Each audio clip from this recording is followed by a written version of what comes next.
panoramic view of these cities in India.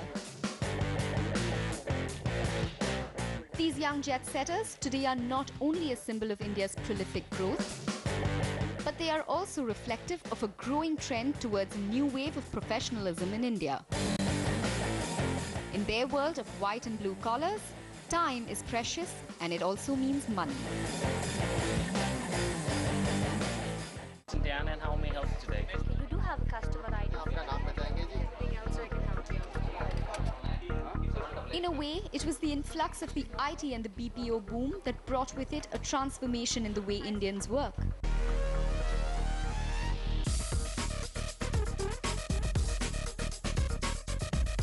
It unleashed a new lifestyle on young aspirants looking to make big bucks. It was also their first taste of an unconventional work culture. With the entry of big multinationals and private companies, the epidemic soon spread and it permeated the social ethos, where time zones faded inside these corporate corridors. But with the monies also came the maladies. The 9 to 5 changed to 9 to 9 and even beyond. In a study conducted by the Organization for Economic Cooperation and Development, the East Asian economies had the longest working hours at an average of 38 hours every week as compared to the Western economies, which clocked 35 hours per week. But as Dr. Kushrao Bhajan, a renowned cardiovascular surgeon with the Hinduja Hospital in Mumbai, points out, even this is a very conservative estimate when it comes to the average working Indian. Everyone is working a lot more. There is no strict time limit for the number of hours of work in a week. Like in other countries, UK, etc., it's like 35 hours a week. We work probably 55 hours to 60 hours a week. And that is not all. Add 4 hours of commuting and you'll realize that the average Indian in the big cities spends almost 14 hours a day at work.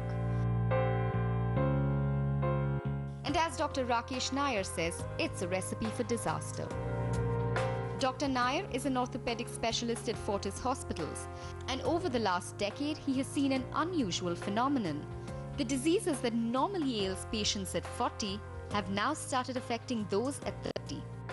And he firmly believes that it's the growing stress which is responsible. Overall, I would attribute all this to a lot on stress. That's putting, in stress and lack of exercise. So we're looking at a 22-year-old guy working in a sedentary lifestyle who's sitting for around 15 to 18 hours on a desk. He's being paid a good amount, but I think the company sees to it that they make him, really get that amount out from him. He has no, there is no dietary balance. He doesn't know when he's having his lunch, when he's having his dinner. He doesn't know what he's having in those meals, and there is absolutely no exercise in that sedentary lifestyle. So he's going to get neck pain, back pains. Obviously, that wear and tear, which normally starts at 45, 50, starts at 25, because you're abusing your back, you're abusing your neck, and you're not giving it the basic vital nutrients which you would normally require to maintain that as to really put off the degeneration. For Mohammed Naseem, this was a worrying fact.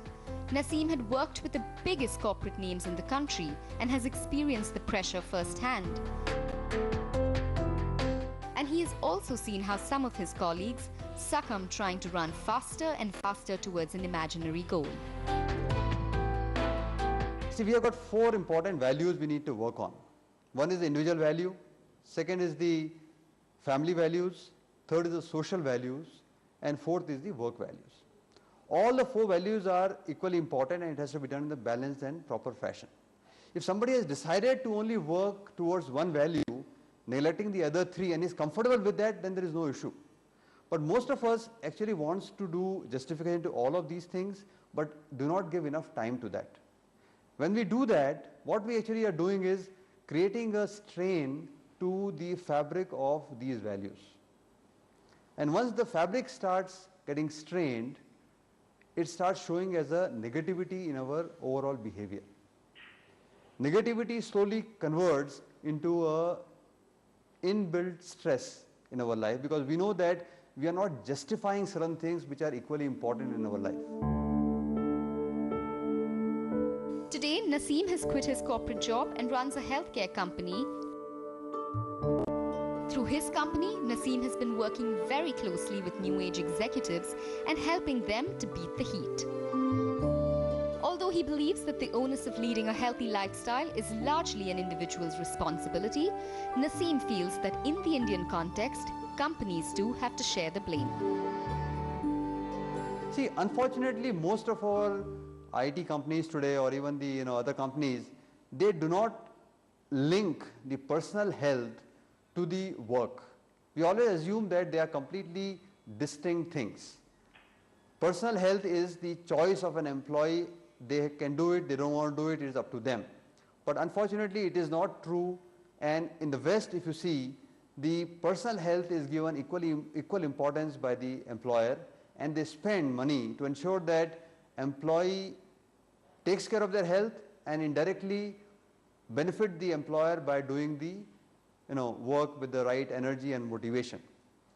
Today, this is completely neglected in this country, and which is why the demographic advantage what we have, the boom in our economy, what is happening, will get slowly negated if we do not address this issue right away. And what Naseem is saying is something that we are all well aware of. We have all been in situations where work is often synonymous with increasing drudgery. And all this has meant that India's engine of growth, its workforce, is rapidly degenerating and slowly grinding to a complete halt. So why aren't companies recognizing this fact? Why isn't there any effort to reverse the trend? We'll find out after this short break.